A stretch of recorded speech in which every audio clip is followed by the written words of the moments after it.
So hello everyone, welcome to the channel. क्या हुआ? Centre of मास समझ में नहीं आ रहा है, कैसे निकाले यार? दो बॉडी जब एक दूसरे के साथ अटैच होती है तो सेंटर ऑफ मास कहाँ शिफ्ट हो जाता है? सर 2 मिनट में सिखाऊंगा, चलो ध्यान दो।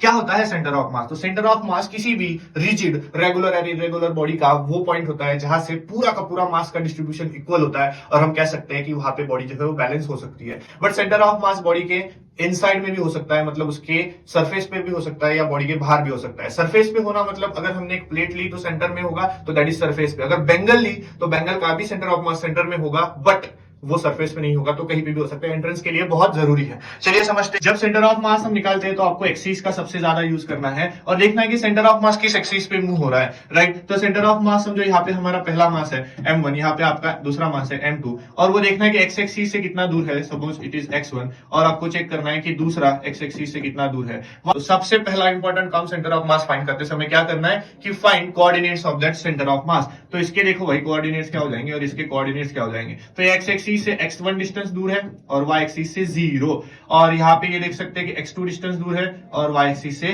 0। तो सेंटर ऑफ मास अगर हमें इसका फाइंड करना है तो हम कैसे फाइंड करेंगे? तो बड़ा ही सिंपल तरीका है। XCM मतलब centre of mass of that two bodies will be, mass कोई भी बड़ा हो, हमें कुछ लेना देना नहीं है यार, आसानी से आंसर आ जाएगा। तो एक्सीएम इज इक्वल्स टू पहले का मास मल्टीप्लाइड बाय वो कितना डिस्टेंस दूर है x एक्सिस पे, क्योंकि हम x एक्सिस पे m1 x1 प्लस दूसरे का मास m2 और वो कितना दूर है x2 and divided by total mass that is m1 plus m2 total mass of body. Yes, it is very simple. ऐसे ही अगर नंबर ऑफ पार्टिकल्स बढ़ते जाएंगे हम आगे भी बढ़ाते जाएंगे, m3 m3 x3 m4 m4 m5 x5 और नीचे भी m1 m2 m3 m5 ये भी बढ़ते रहेंगे। तो ये तरीका है सेंटर ऑफ मास निकालने का साधारण भाषा में। वैसे ही अगर आपने y एक्सिस पे निकाला तो y एक्सिस का लिखना पड़ेगा m1 y1 plus m2 y2 divided by m1 plus m2।